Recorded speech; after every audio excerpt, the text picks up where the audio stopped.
Sir, ಈಗ ನಾನು ಮಾಧ್ಯಮಗಳಲ್ಲಿ ನೋಡ್ತಾ ಇದ್ದೀನಿ ಸರ್, ಈ SIT ರಚನೆ ಮಾಡಿದ್ದಾರೆ. SIT ರಚನೆ ಮಾಡಿ ಅನೇಕ ಆರೋಪಿಗಳು ಅನ್ನೋರು ಯಾರು ಯೂಟ್ಯೂಬ್ನವ್ರು ಆಗಿರ್ಬೋದು, ಮಟ್ಟಣ್ಣನವ್ರು ಆಗಿರ್ಬೋದು, ತಿಮ್ರೋಡಿ ಆಗಿರ್ಬೋದು, ಯಾರೇ SIT ತನಿಖೆಯಿಂದ ಆಚೆ ಬರುವಾಗ ಅವ್ರಿಗೊಂದು ಪ್ರಶ್ನೆ ಕೇಳ್ತಾರೆ ಮಾಧ್ಯಮದವರು, ನಿಮಗೆ SIT ತನಿಖೆ ಅಂತ ತೃಪ್ತಿ ಆಗಿದೆಯಾ ಅಂತ. ಸರ್, ನನಗೆ ಸಂದೇಹ ಏನು ಅಂದ್ರೆ ಅವರೆಲ್ಲ ಖುಷಿಯಾಗಿ ನಕ್ಕೊಂಡ್ಬರ್ತಾ ಇದ್ದಾರೆ, ತೃಪ್ತಿ ಆಗಿದೆ ಅಂತ. ಯಾರು ತೃಪ್ತಿ ಆಗಿದೆ ಸರ್? ಆರೋಪಿಗಳು ತೃಪ್ತಿ ಆಗಿದೆಯೋ ಅಥವಾ ನ್ಯಾಯಕ್ಕೆ ತೃಪ್ತಿ ಆಗಿದೆಯೋ? ಇದ್ರ ಬಗ್ಗೆ ನಿಮ್ಮ ಅಭಿಪ್ರಾಯ ಸರ್? ನಿಮ್ ತೃಪ್ತಿ ಆಗಿದೆ ಹೇಳಿ ಸರ್. ನನಗಂತೂ ತೃಪ್ತಿ ಇಲ್ಲ ಸರ್. ಅಂದ್ರೆ ನಿಮ್ ಪ್ರಕಾರ SIT ತನಿಖೆ ಬಗ್ಗೆನೂ ನಿಮ್ಗೆ ಅನುಮಾನ ಇದೆಯಾ? ಹೌದು, ಇಷ್ಟು ದಿವಸ ಆದ್ರೂ ಇನ್ನೂ ಪೂರ್ತಿ ಆಗಿಲ್ಲ. ಹೆಚ್ಚು ಕಮ್ಮಿ 1 ತಿಂಗಳಾಯ್ತು, ಇನ್ನೂ SIT ತನಿಖೆ ಆಚೆ ಬಂದಿಲ್ಲ.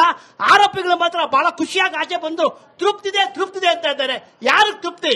ನ್ಯಾಯಕ್ಕೆ ತೃಪ್ತಿನ, ಆರೋಪಿಗಳು ತೃಪ್ತಿನ, ಅಥವಾ ತಮಗೆ ಮುಂದೆ ಏನಾಗಿದೆ ಸರ್ಕಾರದ ತೃಪ್ತಿನ ಹೇಳಿ ಸರ್ ದಯವಿಟ್ಟು. ನೋಡಿ, SIT ತನಿಖೆ ಮಾಡಿರುವಂತದ್ದು ನಾವು ಸ್ವಾಗತ ಮಾಡಿದಿರಿ.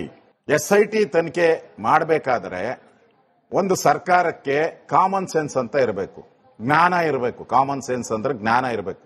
ಯಾವ ತನಿಖೆಯನ್ನ ನಾವು ಕೊಡ್ಬೋದು?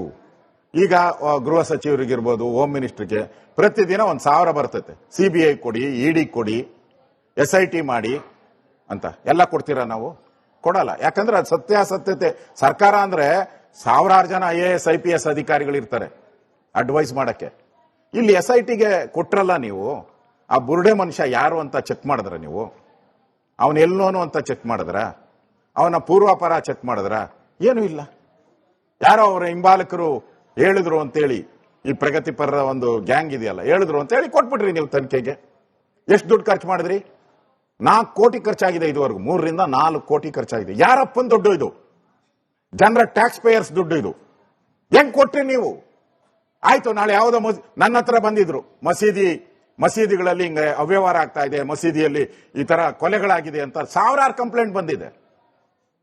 ಯಾಕೆ ಹೋಗಿ ಅಲ್ಲಿ ಅಗ್ದಿಲ್ಲ, ಮಸೀದಿಯಲ್ಲಿ ಅಗ್ದಿಲ್ಲ? ಅಗಿಬೇಕಾಯ್ತಲ್ಲ. ಧರ್ಮಸ್ಥಳದಲ್ಲಿ ಅಗಿಯೋರು ನೀವು ಮಸೀದಿಯಲ್ಲಿ ಹೋಗಿ ಅಗಿಬೇಕಲ್ಲ ಕಂಪ್ಲೇಂಟು. ಸಾವಿರಾರು ಬಂದಿದೆ ಕಂಪ್ಲೇಂಟು. ನಾನಿದ್ದಾಗೂ ಬಂದಿದೆ, ಇವತ್ತು ಬಂದಿದೆ. ಮಾಡಲ್ಲ ನೀವು. ಮಸೀದಿಗೊಂದು ನ್ಯಾಯ, ದೇವಸ್ಥಾನಗಳಿಗೊಂದು ನ್ಯಾಯ. ಮನೆ ಹೇಳಿದ್ರು ಅವರು, ಚಾಮುಂಡಿ ಬೆಟ್ಟನೇ ಹಿಂದೂಗಳದಲ್ಲ. ಗುಡ್, ಹೇಳಿ, ಚಾಮುಂಡಿ ಬೆಟ್ಟ ಹಿಂದೂಗಳದಲ್ಲ.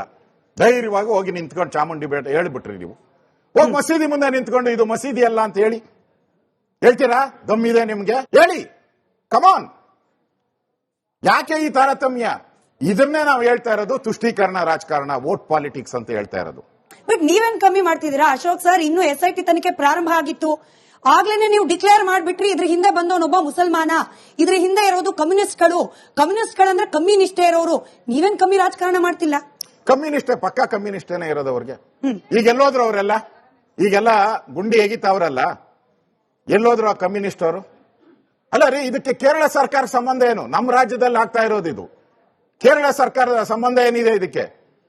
ತಮಿಳುನಾಡವರು ಇದಕ್ಕೆ ಯಾಕೆ ಎಂಟ್ರಿ ಆಗ್ತಾರೆ? ಇದಕ್ಕೆ ಅಲ್ಜೀರಾ, ದುಬೈಯಲ್ಲೋ ಎಲ್ಲೋ ಇರೋದು ಅದು ಅಲ್ಜೀರಾ, ಅಲ್ ಜಜೀರಾ, ಅಲ್ಲಿ ಹೆಂಗ್ ಬಂದ್ಬಿಡ್ತೈತೆ?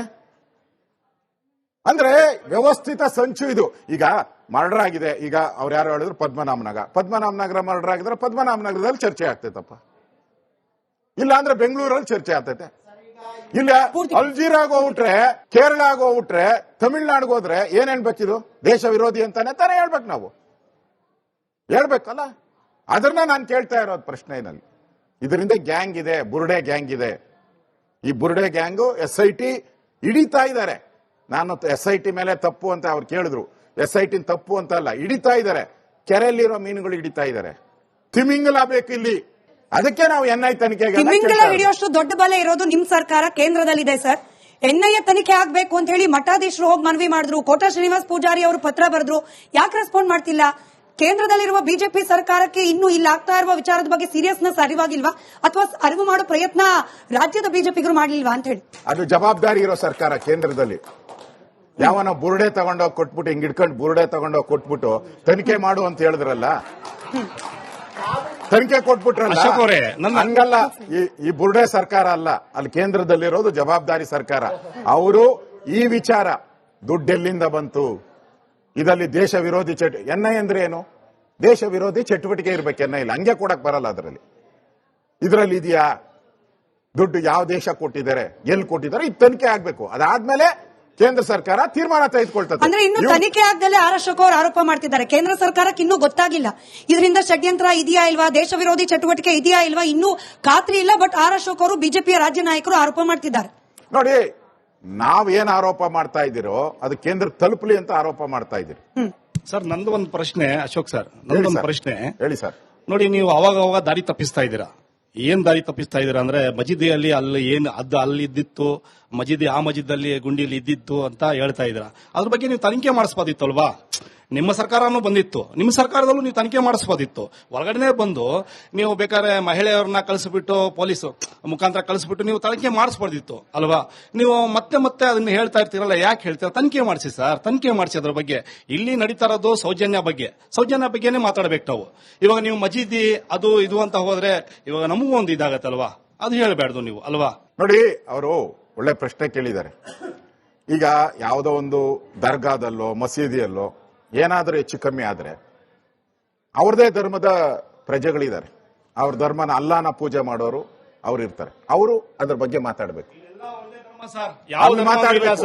ಇಲ್ಲಿ ಭೇದ ಭಾವನೆ ಹಿಂದೂಗಳ ವಿಚಾರ ಬಂದಾಗ ಹಿಂದೂಗಳ ದೇವಸ್ಥಾನದಲ್ಲಿ ಏನಾದ್ರೆ ಹಿಂದೂಗಳು ಮಾತಾಡ್ತಾರೆ, ಕ್ರಿಶ್ಚಿಯನ್ ದೇವಸ್ಥಾನದಲ್ಲಿ ಏನಾದ್ರೂ ಆದ್ರೆ ಕ್ರಿಶ್ಚಿಯನ್ ಮಾತಾಡ್ತಾರೆ. ಇಲ್ಲಿ ಇವ್ರು ಯಾಕೆ ಬಂದ್ರು? ಸಮೀರ್ ಯಾಕೆ ಬಂದ? ಅವ್ರಿಗೆ ಗೊತ್ತಿಲ್ಲ ಅವ್ರೇನೋ ಸೌಜನ್ಯ ಬಗ್ಗೆ ಹೇಳಿದ್ದಾರೆ ಅಂತ. ಸೌಜನ್ಯ ಬಗ್ಗೆ ಎಲ್ಲ ಹೇಳಿರೋದು. ಅವ್ರು ಹೇಳಿದ್ದಾರೆ ಇಲ್ಲಿ 1000 ರೇಪ್ ಆಗಿದೆ, ಜನ ದಂಗೆ ಹೇಳ್ಬೇಕಂತೆ, 1000 ರೇಪ್ ಆಗಿದೆ ಅಂತೆ. ಇದನ್ನ ರುದ್ರ ತಾಂಡವ, ಅದು ಮುಸ್ಲಿಂ ಹೊರಡೆ ಅಲ್ಲ, ಶಿವಂದು ರುದ್ರ ತಾಂಡವ ತೋರಿಸ್ತೀನಿ ಅಂದ್ರೆ. ಇವಾಗ ನೋಡ್ಸ್ಬೇಕಲ್ಲ ರುದ್ರ ತಾಂಡವ, ಅದು ಯಾವ್ದಾವ್ದು ಆಡ್ತೀರಾ ತೋರಿಸಿ. ಈಗ ಸರ್, ನಂದು ಒಂದು ಪ್ರಶ್ನೆ ಅಶೋಕ್ ಸರ್, ನಂದೊಂದು ಪ್ರಶ್ನೆ ಹೇಳಿ ಸರ್. ನೋಡಿ, ನೀವು ಅವಾಗ ದಾರಿ ತಪ್ಪಿಸ್ತಾ ಇದ್ದೀರಾ. ಏನ್ ದಾರಿ ತಪ್ಪಿಸ್ತಾ ಇದ್ದೀರಾ ಅಂದ್ರೆ, ಮಜೀದಿಯಲ್ಲಿ ಅಲ್ಲಿ ಏನ್ ಅದು ಅಲ್ಲಿ ಇದ್ದಿತ್ತು, ಮಜೀದಿ ಆ ಮಜೀದಲ್ಲಿ ಗುಂಡಿಲಿ ಇದ್ದಿತ್ತು ಅಂತ ಹೇಳ್ತಾ ಇದ್ದೀರಾ. ಅದ್ರ ಬಗ್ಗೆ ನೀವು ತನಿಖೆ ಮಾಡಿಸ್ಬೋದಿತ್ತು ಅಲ್ವಾ? ನಿಮ್ಮ ಸರ್ಕಾರನೂ ಬಂದಿತ್ತು, ನಿಮ್ಮ ಸರ್ಕಾರದಲ್ಲೂ ನೀವು ತನಿಖೆ ಮಾಡಿಸ್ಬೋದಿತ್ತು. ಒಳಗಡೆ ಬಂದು ನೀವು ಬೇಕಾದ್ರೆ ಮಹಿಳೆಯರನ್ನ ಕಳಿಸ್ಬಿಟ್ಟು ಪೊಲೀಸ್ ಮುಖಾಂತರ ಕಳಿಸ್ಬಿಟ್ಟು ನೀವು ತನಿಖೆ ಮಾಡಿಸ್ಬೋದಿತ್ತು ಅಲ್ವಾ? ನೀವು ಮತ್ತೆ ಅದನ್ನ ಹೇಳ್ತಾ ಇರ್ತೀರಲ್ಲ, ಯಾಕೆ ಹೇಳ್ತೀರಾ? ತನಿಖೆ ಮಾಡಿಸಿ ಸರ್, ತನಿಖೆ ಮಾಡಿಸಿ ಅದ್ರ ಬಗ್ಗೆ. ಇಲ್ಲಿ ನಡೀತಾ ಇರೋದು ಸೌಜನ್ಯ ಬಗ್ಗೆನೇ ಮಾತಾಡಬೇಕು ನಾವು. ಇವಾಗ ನೀವು ಮಜೀದಿ ಅದು ಇದು ಅಂತ ಹೋದ್ರೆ ಇವಾಗ ನಮಗೂ ಒಂದು ಇದಾಗತ್ತಲ್ವಾ? ಅದು ಹೇಳಬೇಡ್ದು ನೀವು ಅಲ್ವಾ? ನೋಡಿ, ಅವರು ಒಳ್ಳೆ ಪ್ರಶ್ನೆ ಕೇಳಿದ್ದಾರೆ.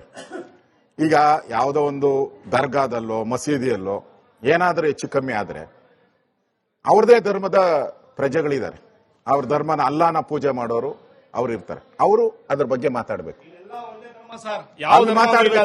ಇಲ್ಲಿ ಭೇದ ಭಾವನೆ ಹಿಂದೂಗಳ ವಿಚಾರ ಬಂದಾಗ ಹಿಂದೂಗಳ ದೇವಸ್ಥಾನದಲ್ಲಿ ಏನಾದ್ರೆ ಹಿಂದೂಗಳು ಮಾತಾಡ್ತಾರೆ, ಕ್ರಿಶ್ಚಿಯನ್ ದೇವಸ್ಥಾನದಲ್ಲಿ ಏನಾದ್ರೂ ಆದ್ರೆ ಕ್ರಿಶ್ಚಿಯನ್ ಮಾತಾಡ್ತಾರೆ. ಇಲ್ಲಿ ಇವ್ರು ಯಾಕೆ ಬಂದ್ರು? ಸಮೀರ್ ಯಾಕೆ ಬಂದ? ಅವ್ರಿಗೆ ಗೊತ್ತಿಲ್ಲ ಅವ್ರೇನೋ ಸೌಜನ್ಯ ಬಗ್ಗೆ ಹೇಳಿದ್ದಾರೆ ಅಂತ. ಸೌಜನ್ಯ ಬಗ್ಗೆ ಎಲ್ಲ ಹೇಳಿರೋದು. ಅವ್ರು ಹೇಳಿದ್ದಾರೆ ಇಲ್ಲಿ 1000 ರೇಪ್ ಆಗಿದೆ, ಜನ ದಂಗೆ ಹೇಳ್ಬೇಕಂತೆ, 1000 ರೇಪ್ ಆಗಿದೆ ಅಂತೆ. ಇದನ್ನ ರುದ್ರ ತಾಂಡವ, ಅದು ಮುಸ್ಲಿಂ ಹೊರಡೆ ಅಲ್ಲ, ಶಿವಂದು ರುದ್ರ ತಾಂಡವ ತೋರಿಸ್ತೀನಿ ಅಂದ್ರೆ. ಇವಾಗ ನೋಡ್ಸ್ಬೇಕಲ್ಲ ರುದ್ರ ತಾಂಡವ, ಅದು ಯಾವ್ದಾವ್ದು ಆಡ್ತೀರಾ ತೋರಿಸಿ ಈಗ.